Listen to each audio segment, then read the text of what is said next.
মুহতারাম হাজিরিন, আল্লাহ পাকের শুকর, আল্লাহ তাআলা আমাকে মাসুম বাচ্চা হাফেজ কোরআনদের সাথে বসার সুযোগ দিয়েছেন এবং এলাকার নেককার দিনদার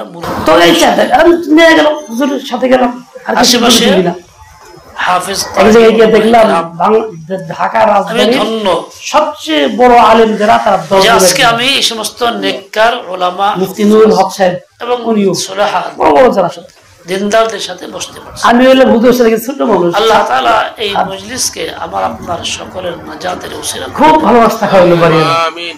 বসা হয়েছে কেন? যে নাস্তা আমকি না খাওয়া সম্ভব না।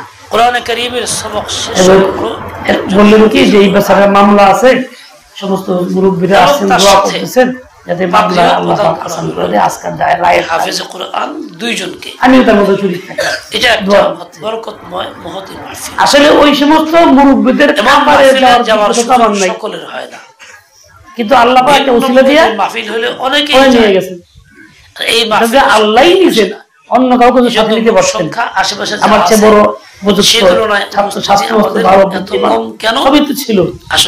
আমার নিয়ে গেছেন কেন? আসলে ফায়সালা দরবারে যার দরজা খোলা সেই আসতে পারে, যোগাযোগ হয়েছে কার সাথে? আল্লাহর সাথে।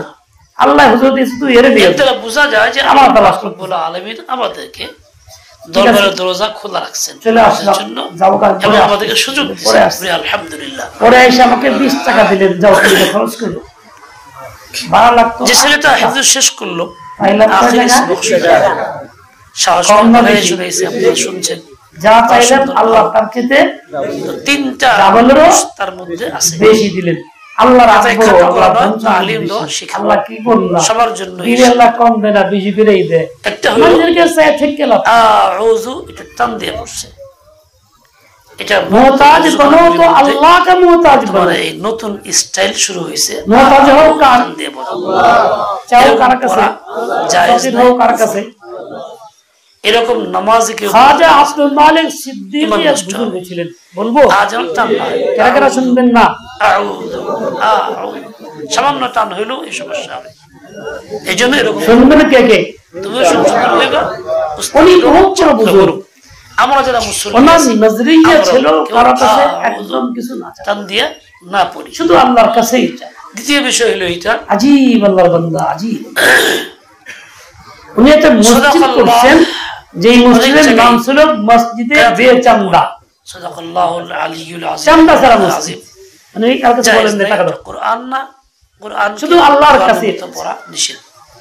এজন্য আংশিক কেউ কিছু বলে বলো ভাই আমার কি দরকার, যার জন্য বানাইতেছে উনি দেখতেছে না যে চোখে বলছে কিরকম আস্থা আল্লাহর প্রতি ছিল, কিরকম সম্পর্ক আল্লাহর সাথে গভীর ছিল, কল্পনা করা যায়?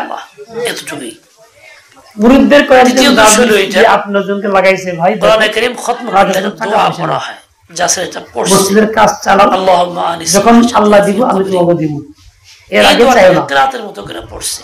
তবে আমি তো একা পারব না, আমি চাই যে তোমরা আমার লগে চাও। এটা হলো দোয়া করে দোয়া করবা, কাম করে দোয়া করবা আল্লাহর কাছে বলার জন্য। জি হযরত, আরে আল্লাহ যদি বলতো আপনার মাস হয়ে গেছে, আপনি রমজান এসে গেছে, কোনো বেতন কাউকে দেন না, এটাকে কোরআনে নূর দ্বারা ভরে দেন, এরকম আলহামদুলিল্লাহ, আল্লাহর শুকর। আমি আগে একা চাইতাম, এখন আমার সাথে আরো 9-10 জন চায়। রমজানে আল্লাহ কাছে আল্লাহ এই মজদুর মানুষ এরকম কইলে গান হইতো, গজল হইতো, দোয়া খায় কষ্ট করতেছে, এই দেশে এরকমই আল্লাহুম্মা আনিস এরা কিত্তিয়া দিব, টাকা দিতে পারতেছে না। আল্লাহ তুমি টাকা দাও দিলের সাথে, আল্লাহুম্মা আনিস আল্লাহকে দোয়া ফি কবরি, আল্লাহুম্মা আরহামনি। এক বেচারা আসছে বরাবর বিকিস নিয়ে আইসা ভালো এটা না হয় এটাকে লম্বা করে পড়া হয়েছে কোরআন, যাওয়ার সময় বিকিসটা আপনি হারিয়ে দেন। এরকম দোয়া কবুল না। তুমি জিজ্ঞাসা করেন কি বা কিছু, যে দোয়া আমি বলছি বিকিসটা বাসায় বসে কবিতার মতো বাসায় বসায় দিছে, বিবি সাহেব জিজ্ঞাসা করে নাই কি আর দেহ নেই কি, উনিও বলছেন এটা আগে বলে দিছে। এইরকম দোয়া আল্লাহর কাছে কবুল। কয়েকদিন পরে জিজ্ঞাসা করে জিজ্ঞাসা করলেন কি এবং কবুল, তখন ওজন লাগলো, ওঠা অবশ্য কষ্ট হয়েছে, করার দ্বারা আমাদের ফায়দা রোহান নাকি আমাদের রুচি নষ্ট হয়ে গেছে। আমি তো জানি না, আচ্ছা নামাজ পড়লেই আনুষ্ঠানিক লম্বা কিছু একটা নামাজ দেখে পুরোটা ছন্দ মিলে মিলে বলা হাজার টাকা অমুক বড় আলেম বড় বক্তা বলে, অমুক বড় আলেম জানেই না শরিয়াত না। আলহামদুলিল্লাহ আল্লাহ পাক পাঠাইছেন, যেহেতু এই সমস্ত গরিব মানুষ কাজ করতেছে, যদি আমি আল্লাহ করেছেন হিসাব করে যার যা পাওয়া ছিল সম্পূর্ণ পাইতে পাই কি বললেন ওইটা বিষয়। আলহামদুলিল্লাহ কাফিয়া থেকে বাঁচো, আল্লাহ করছেন এই ধরনের আসলে করনে ওয়ালি জাত তো আল্লাহ তাআলা আমাদের সহি বুঝদেন করেন কে দেন কে আল্লাহ। নিরাশ হইতে নাই। আমি একটা হাদিস আপনাদের সামনে পড়ছি, হাদিসের দুইটা বাক্য আছে, তুমি পাইবা, একটা হলো পাইবা কুরআন, আসলে ওয়াল্লিমুন নাস। আজকে এক ইমাম সাহেব বলতে হুজুর খুব অভাবে আছে, খুব বেড়ে গেছে, তোমরা কোরআনে কারীম দোকান নিবার চাই, আমরা দোকান নিবার চাই। হুকুমের তোমার মহল্লায় কয়জন লোক আছে তোমার মসজিদের আওতায়? ছোট বাচ্চা এরা সবাই থেকে গেছো না, কারণ ছোট বাচ্চা তো মুকাল্লাফ না, তার শরীয়তের হুকুম আকাম বর্তায় না। তোমার দোকান লাগবে না, এইটাই শিশু বাচ্চা এটার মুকাল্লাফ। 300 লোকের বাড়িতে যাইবা, মুকাল্লাফ তো প্রত্যেকের সাথে কথা বলবা, প্রত্যেকে কালিমা শিখাও, প্রত্যেকে কোরআন শিখাও, প্রত্যেকে দাওয়াত দাও, এই আকীদা শিখাও। এবং বালেগ হওয়ার লক্ষ্য, তুমি তাকে দিন দিবা, দুনিয়া অথবা লক্ষ্য নেই পূর্ণ হয়েছে, দোকানে লাভ লস আছে, হবে হবে না। গতকাল এক লোক দোকান করতে কারি সাহেব ভালো আগের বয়স পর্যন্ত মাথা সাহেব পড়ে কোনো কাজে মাঝখানে বাদ দিয়ে দোকান দিয়ে কাপড়ের শরীয়তে এখন বাধ্যতামূলক করা হয় না। তুমি চাকরি করো কেন? তাআল্লামুল কুরআন, হুজুর দোকানে বেচা কিনে রাখা একদম বেচা কিনে নাই, তোমরা কুরআন শিখো। বুঝলেন, এমন ব্যক্তিরকেই বলা হয়েছে যে ব্যক্তি আর হুজুর বলে কি অবস্থা হুজুর, বালিগ, মানে আমরা ব্যবসা দোকানে বেচা কিনে বন্ধ হয়, বাজার বন্ধ হয়, থাকে না, এই হুকুমের মুকাল্লাফ দরবারের সকলেই কোনো এরকম আচ্ছা, বন্ধা আছে আমরা কি সকলেই এটা আল্লাহর দরবারের মধ্যে করতেছি থাকে না, এরকম হয় না। আমরা এই আদেশটা দিনকে তো চালু থাকবে, দিনের মেহনত যে করবে তার মেহনত চালু থাকবে পর্যন্ত, কাজে তার রিজিকও কেমন চলতেই থাকবে।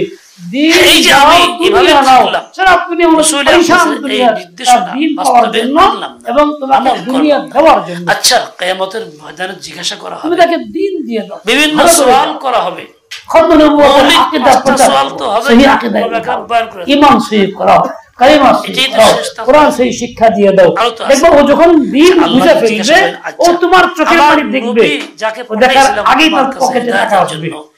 দিন আল্লাহকে দিবেন, দিবেন আপনার হুজুর না খায়। আল্লাহর কুরআন তোমরা ইসমাইল আল্লাহ না কেন কিশোরগঞ্জের পীর সাহেব কথার মধ্যে কি দোষ তোমাদের? একজন মানুষে পড়াইতেন, নই কি অপরাধ করছিলেন যে তো আসলে বোর্ডিং এর টাকা নাই, খাওয়াই বিশ্বাস করো নাই, বাজার নাই, বিশ্বাস করলে কেন এলাকায় গেছে, এক এলাকায় গিয়ে তিনি কথা বলছেন, দোয়া কবরে যাবো কিনা আমরা?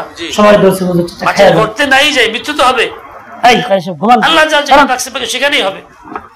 কবরে যখন যাব, কবরে একটা পরীক্ষা হবে এরকম, ছেলে হয়েছে, ছেলে নাতি হয়েছে, উনি ছেলে একদম না করে পর্যন্ত বিয়ের বিয়ে ওরা আসবার না করে একটা বাত অনুযায়ী সামনে তুলে ধরা হবে, এই যে দেখো এই লোকটা চিনো, মানে সুন্দর দেখতে, ফিটফাট, কিন্তু ভিতরে সতর্ক, যাকে তোমাদের ভালো আজকে লিখেছে ওয়াজের দাম প্রত্যেককে জিজ্ঞাসা করা হবে। আমি তখন শরীয়তের হুকুম হলো ছেলে জলদি আসো, কোথায় আসো, চাকরি আসো, সবাই চাকরি পাও না, আগে তুমি বাইরে বাচ্চাকে জরুরত দেয়, শরীয়তের হুকুম না করতেছে, কামনা করা হবে, উত্তর দাও, আমার কাছে পরামর্শ করেন, পিছনে বলতে হবে যদি আমি ঈমান আমল সহি নিয়ে যাই, আমাকে বলতে হবে, বলবো আল্লাহ যখন যদি টাকা যা শরীরে টাকা যা হলে আমি পাইছেই দিব। ইনি হচ্ছেন আমাদের সমস্যা আছে কি, যা অন্য কাজে পুরো হবে, আপনি পাঠাইছেন যে সমস্যা সবকিছু অন্য কাজে পুরো হয় না, আমান্না বিহি ওয়াত্তাবা'নাই সম্ভব, আমরা তার প্রতি বিশ্বাস স্থাপন করছি।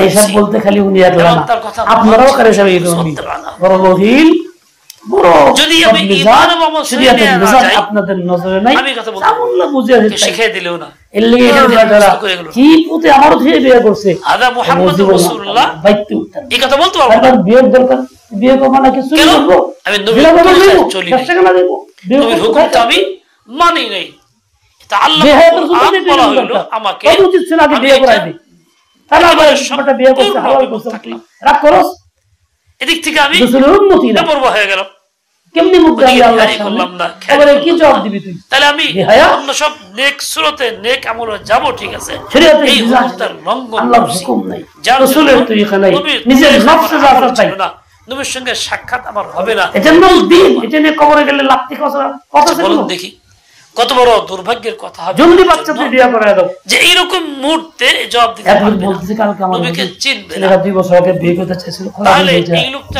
পরিণতি কি হবে? করুন না, কতটা ভয়াবহ করে দেন।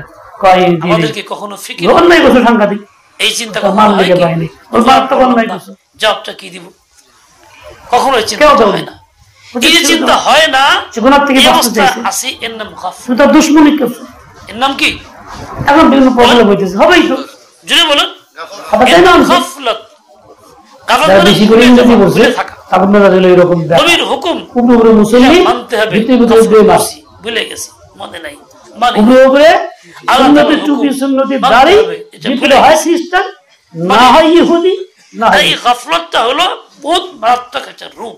কিন্তু উপরে খুব সুন্দর লেবাস। আল্লাহ তাআলা স্বয়ং মানুষকে রাসূল দিনদার আকরাম হুজুর, আজকে বলছেন, দিনদারকে দাঁড়িয়ে মিনাল গাফিলিন। আসক্ত নামাজ না, নবী আপনি গাফিলিনদের অন্তর্ভুক্ত হবেন না, আকীদাই সহি না, রাসূলের আপনি তরিকাই গাফিল নাই, হবেন না। মিজাজ নেই। তাহলে কোনটা গাফলত দিনদারি? একটা রূপ যে মানুষের উপরে আশা হারি হয়, তরি হয়। এই রূপ থেকে বাঁচার বললো জন্যই ঘুমাইতেছে, নবী, এরকম মানবে স্বয়ং না। নবীকে আল্লাহ হুকুম করেছেন। বললো নবী ঘুমাইতেছে। তো এক সেকেন্ডে গাফিল ছিলেন না। কারণ না, বসার অনুমতি নাই, হায়া থাকবো, আলা কুল্লি শাস্তি আছে। আহইয়ানিহি, আরো যারা ঘুমাও, সেবাকে হায়া আসছেন, থাকো। নবী আকরাম সাল্লাল্লাহু আলাইহি আল্লাহকে মনে করতেন এই বাড়িতে প্রতি খাওয়া সেকেন্ডে নেই। সেকেন্ডে, প্রতি মুহূর্তে মুহূর্তে। একটা শ্বাসও এমন ছিল না কি বলতেছিলাম? যে শ্বাসে তিনি আল্লাহর কথা বলতেন। হুজুরগণ যে বেশ। আরে উনি কইতেছে যে শ্বাসে যিনি মনে আপনারা করেন খানা কথা, খাইতে কইতেছেন, তিনি আমারে গাফলত করতে পারেন? চোখে পানি ছেড়ে তবুও দিয়েছেন। চলা আমার তালেবে কিন্তু খানা পাঠায় নাই, আপনি তাগো তো কথা কই না, আমার কথা তো কই। হয়েন না। গাফলতের বুঝতে রূপ তো জানি না। আপনাকে এই সব চাল দে। আসলে নবী তো এই কি গাফিল 5 না। কেজি দে, তুই 3 কেজি দে, নবীকে 10 কেজি দে, সম্বোধন 2 করে বছর চল। আমাকে শিক্ষা দেওয়ার উদ্দেশ্য। এই যে আমি গাফলতের আচ্ছা, মধ্যে উনি আছি, দিনই কথা বলছেন, তওবা উনি করতেছি না, চান নাই, হুকুমটা সব করতে চান মানতেছি নাই। না, বাস্তবায়ন এমনি করতেছি তিনি না। প্রয়োজনে তাহলে গেছেন, এই দিনই কথা। হাদিসের প্রথম বাক্যটার কিন্তু আল্লাহ আদেশ তাআলা আমি জরুরত পুরা পালন করছেন। করি নাই। এটাও আনন্দের সাথে, আগ্রহের সাথে আল্লাহর বান্দারা, বুঝাইতে পারলাম কিনা? কে কে তুমি বুঝতে ইমাম পারলাম? হও, আলেম হও, হাফেজ এখন হও, কি এইভাবে কারি হও, বিমুখ থাকবো দ্বীনকে এবং লক্ষ্য ওই করবা। খবরের প্রশ্ন জবাব না দিয়ে আল্লাহর জাহান্নামে যাব, বান্দাদেরকে কাজের এরকম মনে কার ময়দান বানাও, ব্যক্তি ব্যক্তি ইচ্ছা কাজ আছে দাও, যাওয়ার দিন জন্য? দাও, দুনিয়া তোমার জাহান্নামে কাছে যাওয়া? একাই আসবে, তোর চিন্তা উত্তর না দিয়া যোগ্যতা অর্জন না তোমার করে চোখের পানি আল্লাহর জন্য হবে। জান্নাতে যেতে চাই। দুনিয়াতে এখানে কারো যারা কাম আছে শুরু করে দাও, মাইকেল বিনা পয়সা, এবার তোর খাওয়ায় না, এটা হইতে পারে। নবী আকদাসের এই কথাটা সকাল থেকে পরিপূর্ণ সন্ধ্যা পর্যন্ত পালন বিনা পয়সা করার খাওয়া জন্য কাম করে এখন দিলা, থেকে খানা আসলে একা খাবে, দিনের প্রতিজ্ঞাবদ্ধ হই, সে তোমার পদক্ষেপ গ্রহণ করি, যে যেখানে থাকি। আল্লাহ কি তার চেয়ে বেশি বেড়ে রাখ? এটা আমার ফরজ।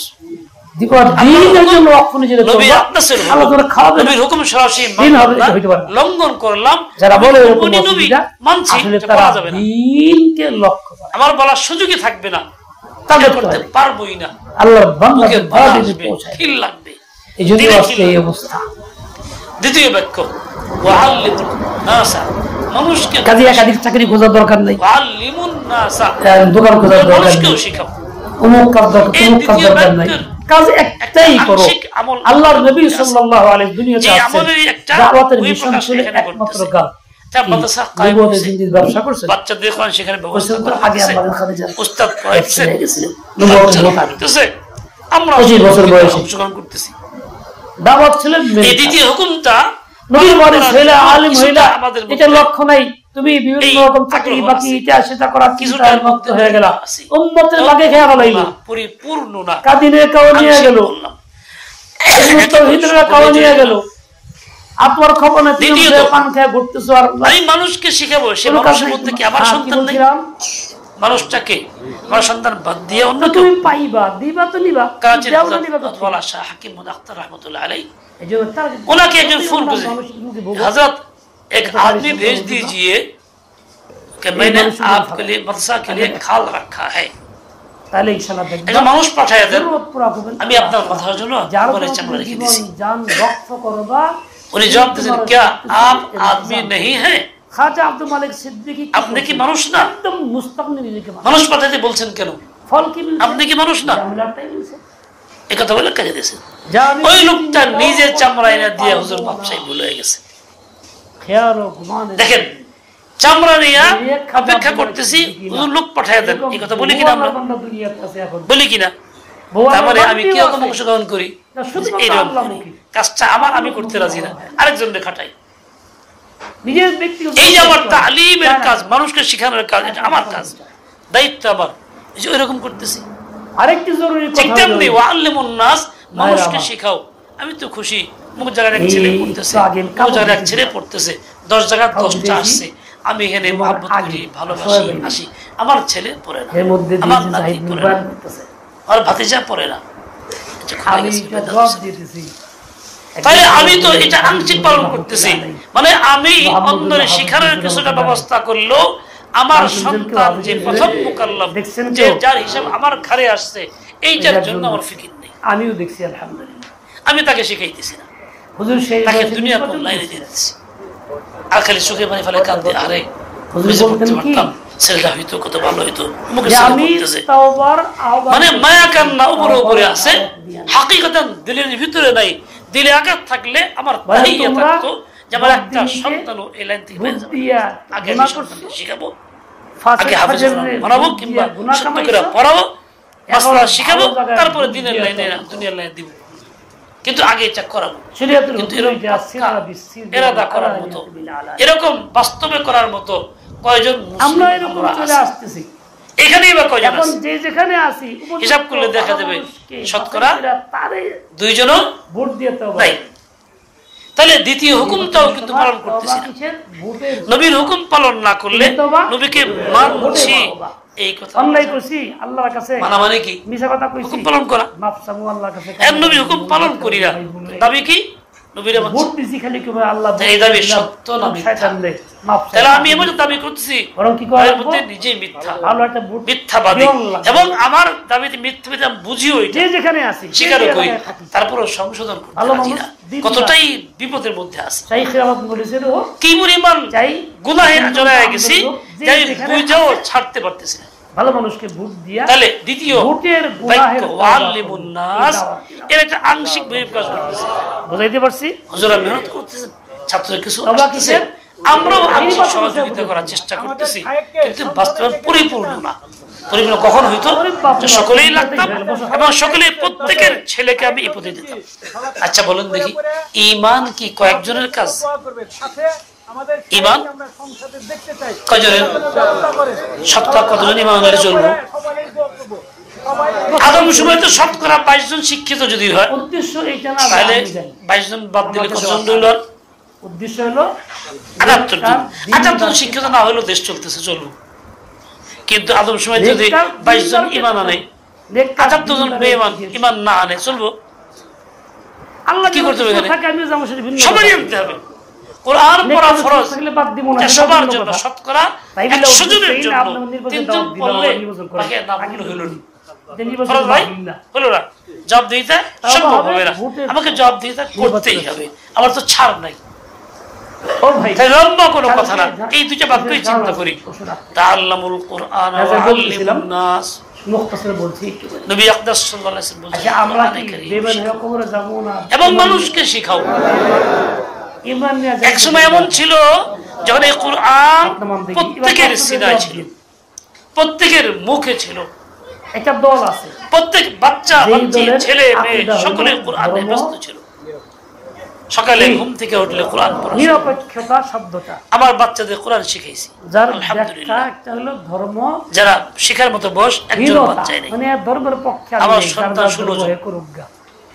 আপনারা খুশি হলেন? বাজারে গেলেন জি মাশাআল্লাহ থেকে কইলেন, মাশাআল্লাহ দিয়ে পুরস্কার দেওয়া দরকার আছে। কেউ 16 জন সন্তানের পিতা, জীবন কাটাইছি, তাহলে আমি ফার্স্ট আপনার ঈমান নিয়ে কবরে যাব। হ্যাঁ, সন্তান 16 জন আমার বহাল আছে দুনিয়াতে, আল্লাহ রাখছে। আর 4-5 জন চলে গেছে, 20 জন ছিল। আচ্ছা, আমার পাক্কারা ছিল প্রত্যেক বাচ্চাকে হাফেজ বানাবো, শিখাও নিবান। আলহামদুলিল্লাহ, আল্লাহর মেহেরবানি, আমার আরেক 9 জন হাফেজ হয়ে গেছে। কি জাতীয়তাবাদী, হ্যাঁ, সিডু নিডু, আর বাকিরা পড়াশোনা করতেছে, অবুজরা তখন সময় হয় নাই। নারী ক্ষমতা, আপনাদের নেক দোয়া। এই সবের এবং 3 জন আলেম হয়ে গেছে, একজন মুফতি হয়ে গেছে। যেগুলোর সঙ্গে থাকি, আমি চেষ্টা করছি কি পাক্কা যে আমি আগে কোরআন পড়াবো, দ্বীন ইলম শেখাবো, তারপর দুনিয়ার লাইনে যে আগে এটা ফরজ। এরকম মানুষের প্রত্যেকদিন থাকতো, যেমনটা সাহাবায়ে কেরামের ছিল, তাবেঈদের ছিল। একজন বড় খতিব ছিলেন দিল্লি, পাকিস্তানের সবচেয়ে বড় মসজিদের খতিব।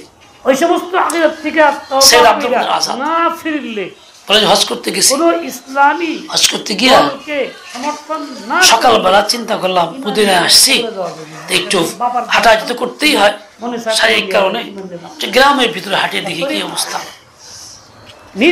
গ্রামে চলে গেছি, এখানে এক বাড়িতে গেলাম যেখানে গ্রাম্য পরিবেশ চুপচাপ দিয়ে ভরা টরা। একজন লোকের দেখা পেলাম, ওই বাড়ির মালিক কৃষি কাজ করতেছে। তো দেখলে সালাম দিলে খুশি হলো। আরবিতে বললাম যে বাংলাদেশ থেকে হজ করতে আসছি, তো গ্রাম দেখতে এসেছি। তো সে আমার তার বৈঠক করে বসাইলো নিচে গদির মধ্যে। পাশের রুম থেকে আওয়াজ হইতেছে, চারজন কথাবার্তা বলতেছে, চারজন মহিলা, একজন বৃদ্ধা মহিলা, তিনজন কম বয়সের মেয়ে। কথাই বুঝলাম যে দাদি আর নাতিন, এক দাদি তিন নাতিন। দাদি বলতেছে কে করা পড়ছে, তো বড় নাতিন যে সে বলতেছে আজকে আমি 7 পারা পড়ছি। তার মানে কি আগে বলতে 5 পারা পড়ছি, আরেকজন বলতেছে আমি 3 পারা পড়ছি তেলাওয়াত করছি। বৃদ্ধা দাদি বলতেছে আলহামদুলিল্লাহ আজকে সকাল থেকে 15 পারা তেলাওয়াত করছি। ঈমান ইসলাম, যে গ্রাম্য মানুষ ইসলাম কৃষি কাজ করে, কোরআনের জন্য কি পরিমাণ তারা মুস্তারব বেকার পাগল ভরা, তার ঘরের ভিতরে 3জন 4জন প্রত্যেকে তেলাওয়াত এই পরিমাণ করতেছে। বলেন আমরা যারা কোরআন শিখি নাই তো কথাই নেই, হিসাবের বাইরে যারা শিখছি, আমাদের কার ঘরে 3 পারা 5 পারা 7 পারা 15 পারা তেলাওয়াত হইতেছে। কেন কম শুনেন, তাহলে আমি কত মাহরুমুল আকীদায়ে আল্লাহ তাআলা কালাম দিলেন, বরকতের সামান দিলেন, রহমত ঢেলে দিলেন, কিন্তু আমি তা গ্রহণ করলাম। ঈমান দ্বীনকে হেফাজত, এই কথাই আবার বলতেছি, এই যে নবীর কথাটা মানলাম না, আমি এটাকে থেকে বিমুখ হয়ে গেলাম। মৃত্যুর পরে এই প্রশ্নের জবাবটা কেমনে দিব?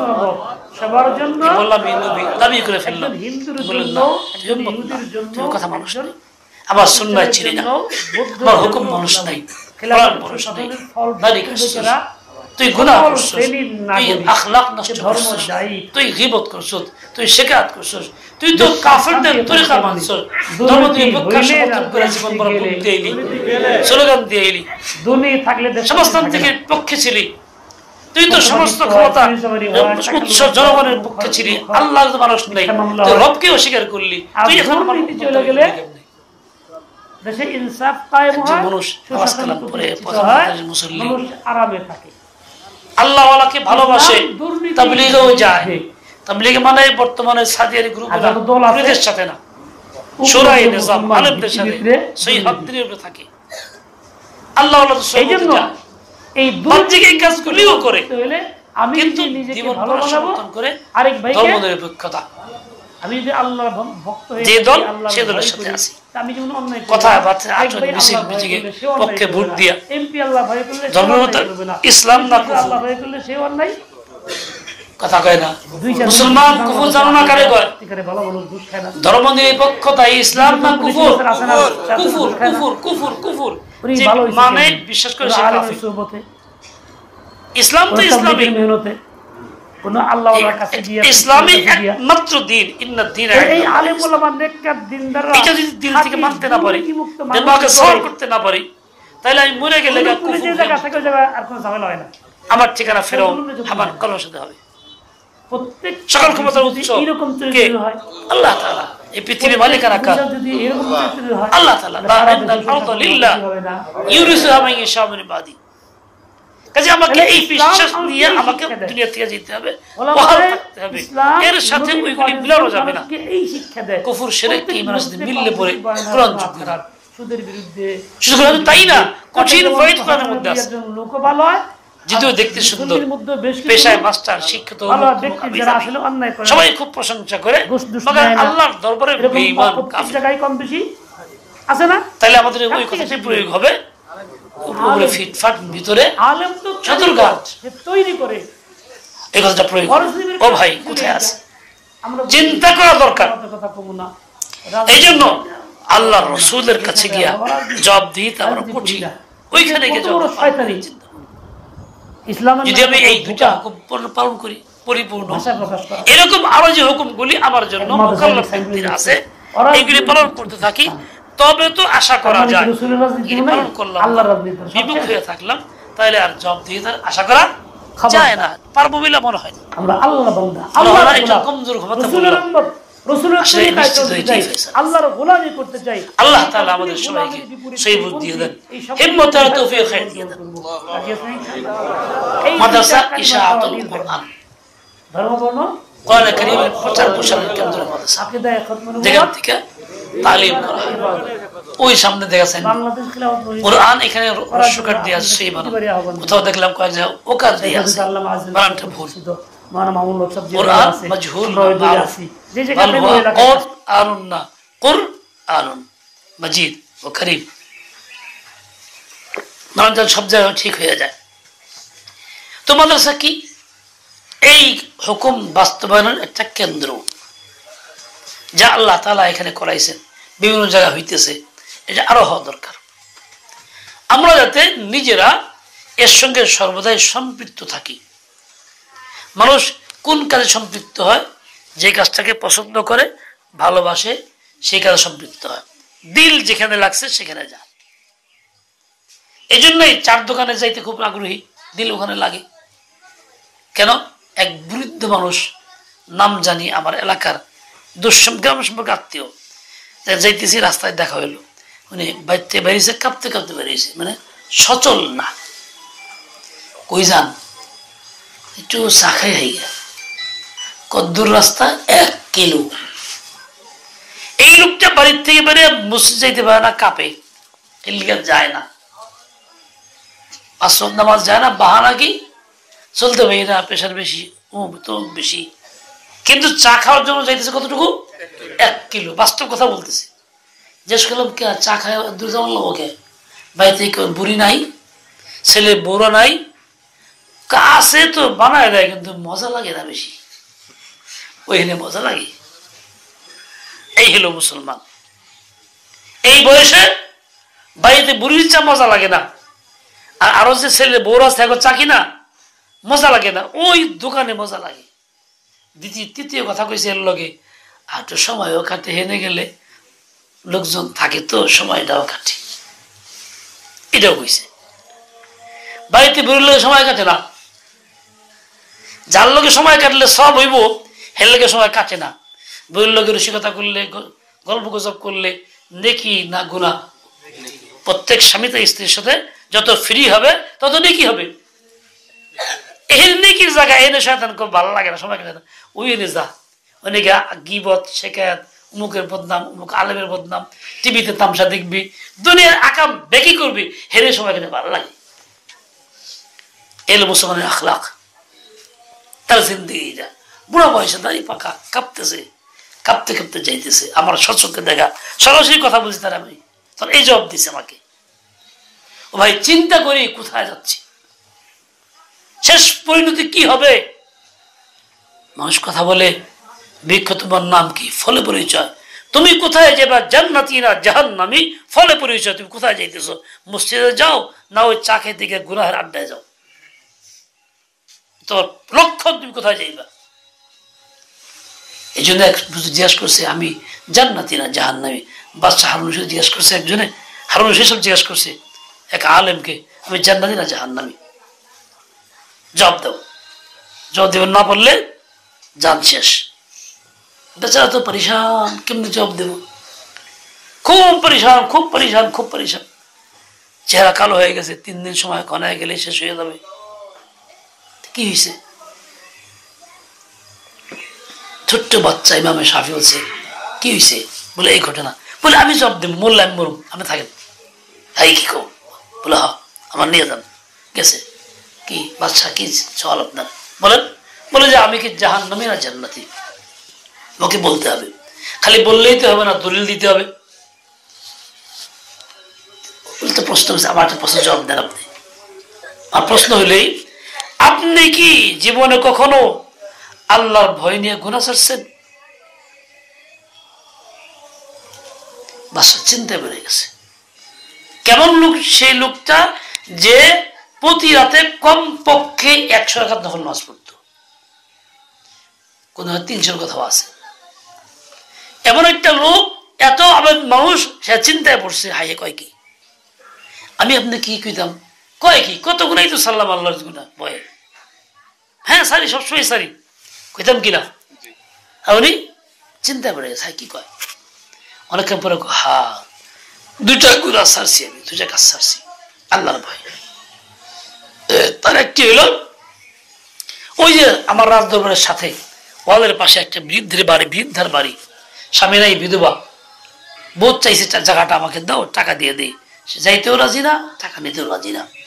যার জন্য আমি আমার ওয়াল সোজা করতে পারতেছি না। আমার ক্ষমতা ছিল মুহূর্তের মধ্যে আমি পুলিশ দিয়ে উঠাই দিতে পারতাম, বাড়ি ছাড়া করতে পারতাম, তা করি না। কেন? আল্লাহর ভয়ে। ও যদিও দুর্বল, এর মালিক তো দুর্বল না। জালেম আমি কিয়ামতের মধ্যে কি মুখ দেখাবো? শুধু আল্লাহর ভয়ে আমি কাজটা করি নাই, সেইভাবেই আছে, ওয়ালটা বাঁকাই রাখছি। তাই খুশি করতে পারি নাই, খুশি আমাকে দেয় নেই। মানুষের মাল তার অন্তরে স্বতঃস্ফূর্ত খুশি ছাড়া হালাল না, হারাম হারাম হারাম। এ চান্দা করি, বক্তা দিয়ে চান্দা করে মাদ্রাসায়, মসজিদে, বিভিন্ন অনুষ্ঠানে লজ্জা দিয়ে দিয়ে, এই মুখ দাঁড়ান, কত দিবেন? 500। হ্যাঁ আপনি এত বলেন 500 দেবেন, 5000। আমি মেম্বার মানুষ, নতুন মানুষ, বেচারা হাই দিচ্ছি, কি করবো, সমাজ চলতে বলতো, আচ্ছা 5000। এই 500 বলছিল, এটাই তো সে মনের সন্তুষ্টি ব্যাখ্যা নিয়ে আসল না, অর্ধেক সন্তুষ্টি অর্ধেক সামাজিকতা, নাহলে কেমন হয়? আচ্ছা 5000 বলছে কি সন্তুষ্টি? আগেই 5000 বলতো সে। এই যে মালটা আনা হচ্ছে, এটা হারাম, এই পদ্ধতিতেই হারাম। ওই টাকাতে মাদ্রাসা করতেছি, হারাম টাকা মাদ্রাসা চললে ফল কি হবে, দিন কি হবে? দেন না বিভিন্ন মসজিদ মাদ্রাসার মাহফিলগুলি আপনারা যা বাস্তবায়ন করছেন, সেখানে মাহফিলের লোক সংখ্যা বেশি হয় না মেলা বেশি হয়? কথা বলেন, সত্য কথা বলেন। তাহলে আপনারা মাহফিল রাখতেছেন না মেলা রাখতেছেন। কি মেলার জন্য? দিন, ইসলাম, ইসলামী শব্দ, ইসলামী সমাবেশ, ইসলামী মাহফিল। মাহফিল যদি কোন মেলা বন্ধ করে দেন টোটাল, যে এখানে মাহফিল হবে, মেলা তারা বাজার কর, অন্য জায়গায় করিস, আজকে মেলার জন্য রাখিনি। এই মেলাকে কেন্দ্র করে কি হইতেছে? ঘরের মহিলারা পর্যন্ত ওখানে ভিড় করতেছে, পর্দালি বুরকালিরা পর্যন্ত এটা কিনে ওটা কিনে। আগে তো সীমিত খাবার পাওয়া যেত, এখন সবকিছুর বাজার, মূর্তির বাজারও মাহফিলকে কেন্দ্র করে মূর্তি বিক্রি হয়, মূর্তি বিক্রি হয়। হালাল না হারাম? কিনে কেনা হিন্দুরা এসে কিনে এনে মুসলমানরা। তাহলে আমি তো মাহফিলকে বানাইছি এখন মূর্তি বেচা কেনার কেন্দ্র। মাহফিল যদি ইসলামী মাহফিল করেন, এই যে আজকে এখানে আপনারা আসছেন, পরিমাণে খুব বেশি না, মাহফিলে খুব বেশি হয় তাও না আজকাল, তাহলে এখানে তো মূর্তি বেচা কেনা হইল না। তাহলে আপনি এই আন্দাজে করেন, আপনি চিন্তা করবেন, খুশিতে যে দেয় সেটা নেন। আপনি এই তরিকা বক্তা ভাড়া করবেন কেন? যে একেবারে আশা একান দেয়া, লজ্জা দিয়া, জোর করে চেহাদাই করবো, হারাম। আমি 2 টাকা দিলে এত বড় কথা আছে, আর মনের অখুশিতে 500 টাকা দিলেও কি নাই, বরকত নাই, যেহেতু হারাম। আমার মাল জোর করে নিয়ে খাইবেন, এই আইসা দে না, আসে থাপ্পড় দেবেন, আইসা দে থাপ্পড় খেয়ে দিয়েছি ভাই, হালাল হয়ে যাবে। রাজনৈতিক দলের লোকেরা বিভিন্ন জুলুম করে, চান্দা নেয়, কি খুশিতে দেয় চান্দারা? তাই আটকে চান্দা নেয়। পুলিশের লোকেরা ফাইল আটকায় দিয়া চান্দা নেয়, মামলা মোকদ্দমা গেলে বলে এত টাকা দিবি, অত টাকা দিবি, এগুলি নেয়। এটা কি খুশিতে দেয়? হালাল না হারাম? এই জন্য তো সব তো হারাম হারাম হারাম চলতেছে। দিন তো হারাম করার নাম না, দিন তো হালাল করার নাম। কেউ খেপতে পারে আমার উপরে, খেপলে কিছু করার নাই, যেটা হক বলতেই হবে আমাকে। আপনি গ্রহণ করুন, তো আপনার দায়িত্ব, না নিলে আপনার দায়িত্ব, ওটা আমার না। বোঝা আপনার ঘরে বাড়বে, আমার কিচ্ছু হবে না। ও ভাই, আমি হালাল করেন, সহি তরিকায় করেন, নবীর তরিকায় করেন, আল্লাহর ভয়ে করেন। উনি বলছেন যে আমি জালেম হয়ে আল্লাহকে জবাব দেবো, এটা পারবো না, এই জন্য আমি এটা করি নাই। তাকে আপন জায়গায় বহাল রাখছি, সে যদিও দুর্বল, তার মালিক তো সবল। সাথী বলছেন, হ্যাঁ আপনি জান্নাতি। দলিল ওয়াম্মা মান খাফা মাকাম রাব্বিহি ওয়া নাহা নাফসা আনিল হাওয়া। ও ভাই, যে আল্লাহর দরবারে যাইতে হবে, জবাবদিহিতা আছে, এই ভয়ে যে খায়সাত ছেড়ে দেয়, গুনাহ ছেড়ে দেয়, ফাইনাল জান্নাতা হিয়াল মাওয়া, জান্নাত তার ঠিকানা। কাজে আপনি গুনাহ ছাড়ছেন আপনার কথা অনুযায়ী, আল্লাহর ভয়, জান্নাত পেয়ে গেছেন। ও ভাই, মানুষজন গুনাহ ছেড়ে দেয় আল্লাহর ভয়ে, নেক তাকে বলে নেককার। নেককারের পরিণাম কি হয়? ছোট্ট একটা কথা শুনে আপনাকে শোনাবো। না, ঘুমাইতেছে এক যুবক।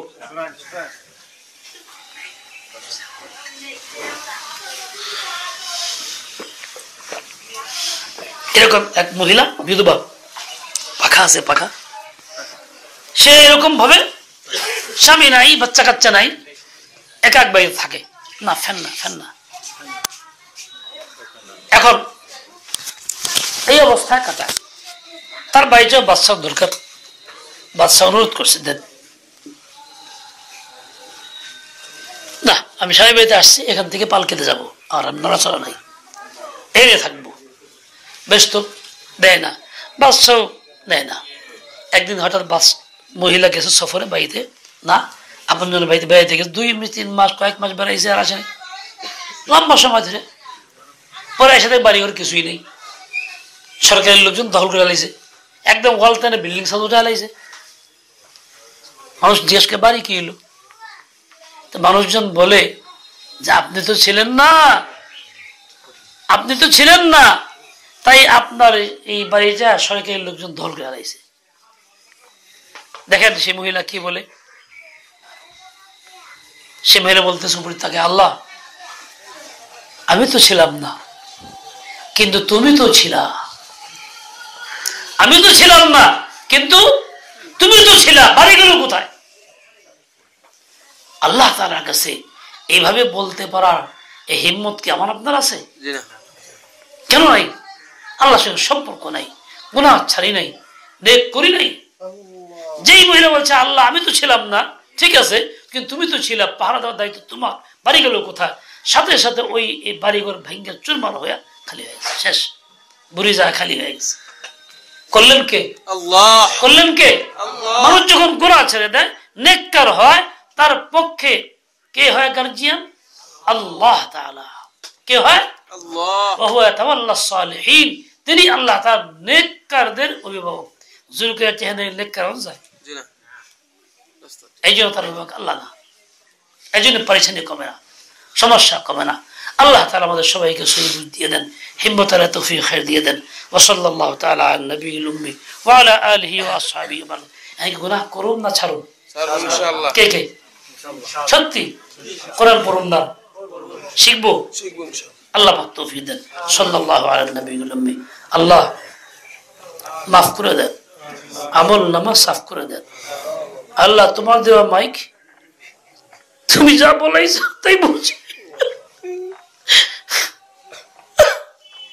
আল্লাহ তুমি কবুল করো, দিল্লি ভিতরে ঢুকায় দাও, এ আল্লাহ পাথর বানায় দাও, এ আল্লাহ পাথর বানায় দাও, আমল করার তৌফিক দান করো। মাদ্রাসাকে কবুল করো, এই বাচ্চাকে কবুল করো, খায়রের জিন্দেগি দান করো, সকল জরুরত পুরা করে দাও, ঈমানকে মজবুত করে দাও, গুমরাহি থেকে বাঁচায় দাও, শয়তানের ধোঁকা থেকে বাঁচায় দাও। اللهم جدد إيماننا بقول لا إله إلا الله. اللهم قوّ إيماننا، اللهم نور قلوبنا، اللهم طهر قلوبنا، اللهم اختم آجلنا بالصالحات. ربنا تقبل منا إنك أنت